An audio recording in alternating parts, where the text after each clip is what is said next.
کہتا ہے کچھ لوگ دنیا میں ایسے ہیں جو اپنے آپ کو بھول جاتے ہیں، اور ہم سب اپنے آپ کو واقعی میں بھول گئے ہیں۔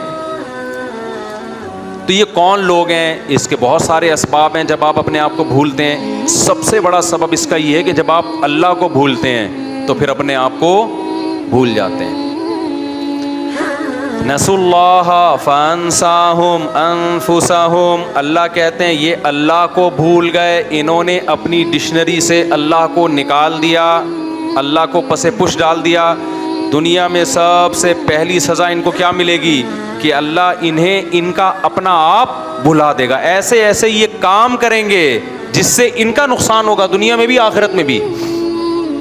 آج تو اس کی آیت ایسے نظر آ رہی ہے نا، دنیا میں جس قوم نے اللہ کو بھلایا، من حیث القوم، وہ قوم اپنا بیڑا غرق کرنے لگی۔ من حیث القوم، قومی سطح پہ انہوں نے اپنے آپ کو تباہ کر دیا۔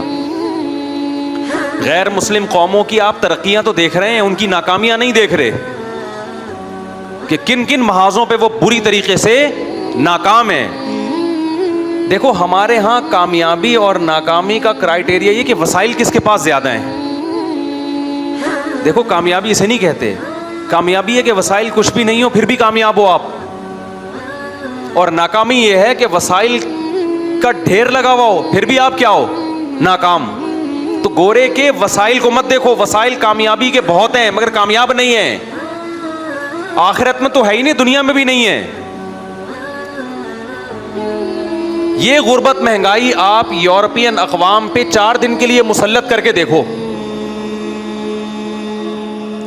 ہمارے ہاں کامیابی کے اسباب ہیں یا ناکامی کے؟ ہمارے کنٹری میں خاص طور پہ آج کل جو حالات چل رہے ہیں، سارے اسباب کیا ہیں؟ میڈیا پہ دیکھو، اخباروں میں دیکھو، بیڑا غرق پاکستان کا تباہ ہو گیا، اور مہنگائی مہنگائی مہنگائی مہنگائی سنتے چلے جاؤ۔ کراچی میں آپ روڈوں پہ نکلو، روڈ نہیں ہے، گٹر کے ڈھکن نہیں ہے، کتے ہی کتے، کتوں کی نسل اتنی اسپیڈ سے بڑھ رہی ہے، اور جب بات کرو کہیں تو بھئی اینیمل لورز جو ہیں وہ اس کتوں کو مارنے کو پسند نہیں کرتے، اتنے کتے ہو گئے ہیں۔ ایسا نہ ہو کل یہ کتے ہمیں کھونٹوں سے باندھ دیں کہ ہم زیادہ ہو گئے، تم منورٹی میں آ گئے ہو، اب تم ہمیں کاٹا کرو گے۔ کتے ہی کتے ہر جگہ، کہیں بھی کوئی وہ لوگ بھی کتوں سے محبت کرتے ہیں، یورپ والے اتنا فری تو انہوں نے نہیں کرایا بھائی، ان کے ہاں بھی ایک تمیز سے کتے ہوتے ہیں، ان کی نسل بھی تمیز سے بڑھتی ہے۔ ہمارے ہاں تو کتوں کی مرضی سے ان کی نسل بڑھائی جا رہی ہے۔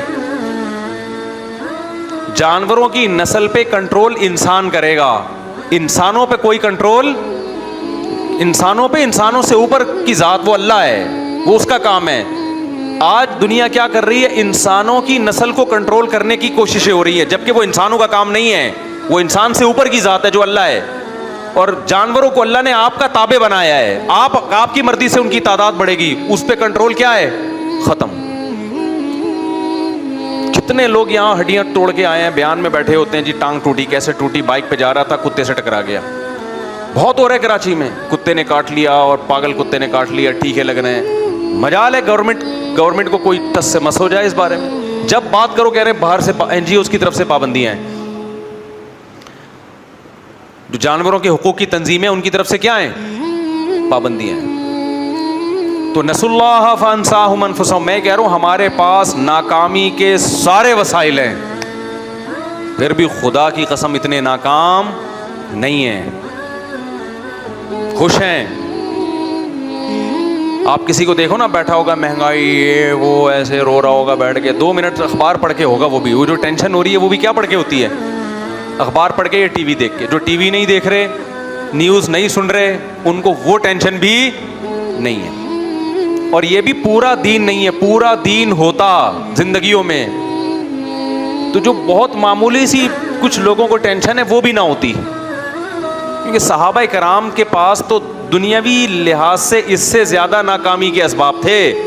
24 گھنٹے میں کھجور کھانے کو مل رہی ہے، وہاں کوئی معاشی ترقی کی بات کر سکتا تھا؟ ابے کیا ہو گیا؟ ایوب علیہ السلام کی پوری زندگی بیماریوں میں گزری، تو بتاؤ کامیابی کے اسباب ہیں یا ناکامی کے؟ ناکام دنیا کے لحاظ سے. لیکن اللہ کیا کہتا ہے؟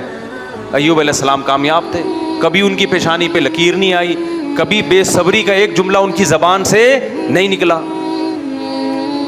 یعقوب علیہ السلام کا چہیتا بیٹا اللہ نے دنیا میں ان سے چھین لیا, ساری زندگی اس کی یاد میں روتے رہے, پھر بھی کیا تھے؟ کامیاب.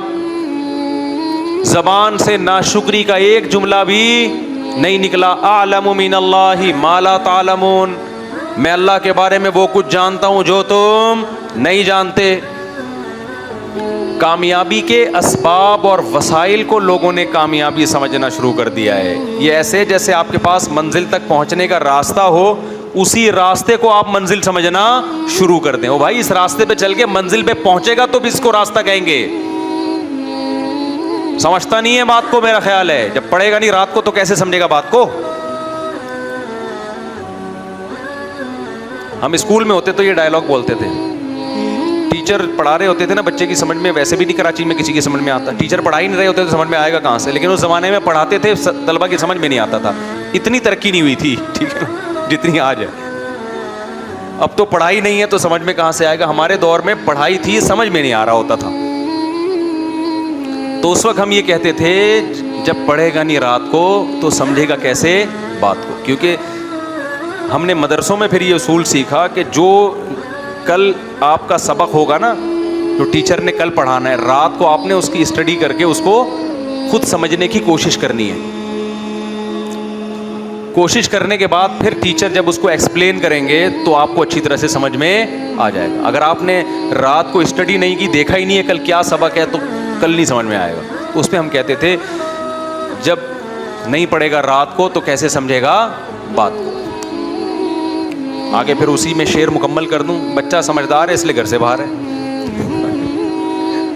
اس زمانے میں بچوں کو خراب کرنے کے لیے یہ جملہ, جو گھر میں ہوتا ہے وہ سمجھدار نہیں, ایسی ڈائلاگ تھے یہ. تو اس زمانے میں بچوں کو اتنا ہی خراب کرتے تھے کہ بچہ سمجھدار ہے اس لیے گھر سے باہر ہے. تو دوست سمجھتا تھا گھر سے باہر رہنا سمجھداری ہے, وہ خراب ہو جاتا تھا. آج کل خراب کرنے کے لیے موبائل رکھے ہوئے بچوں نے, اسمارٹ فون رکھے ہوئے ہیں, وہ بچوں کو ویڈیوز لڑکیوں کی دکھا رہے ہوتے ہیں اس میں اسکولوں میں بیٹھ کے, اور آپ سمجھ رہے ہو میرا بچہ سائنٹسٹ بننے کے لیے اعلیٰ تعلیم کے لیے اسکول گیا ہوا ہے. کراچی کے اسکولوں میں اگر کوئی یہ سمجھتا ہے کہ اس کا بچہ سائنسدان بنے گا, اگلے جمعے بیان کے لیے نہ آئے. وہ بیان سننے نہ, ایسے بیوقوف لوگوں کے سامنے جب میں بیٹھ کے بیان کروں گا تو ماحول کا اثر پڑتا ہے انسان پہ, خود بھی. بلکہ کراچی نہیں, سندھ گورنمنٹ ہی کے فضائل چلتے رہتے ہیں عام طور پہ. تو ہم تو دیکھ رہے ہیں پڑھائی کراچی میں نہیں ہے بھائی. تو خیر, تو اللہ تعالیٰ کیا فرماتے ہیں, نسوا اللہ فانساہم انفسہم, جو اللہ کو بھلا دے گا اللہ اسے اپنا آپ بھلا دے.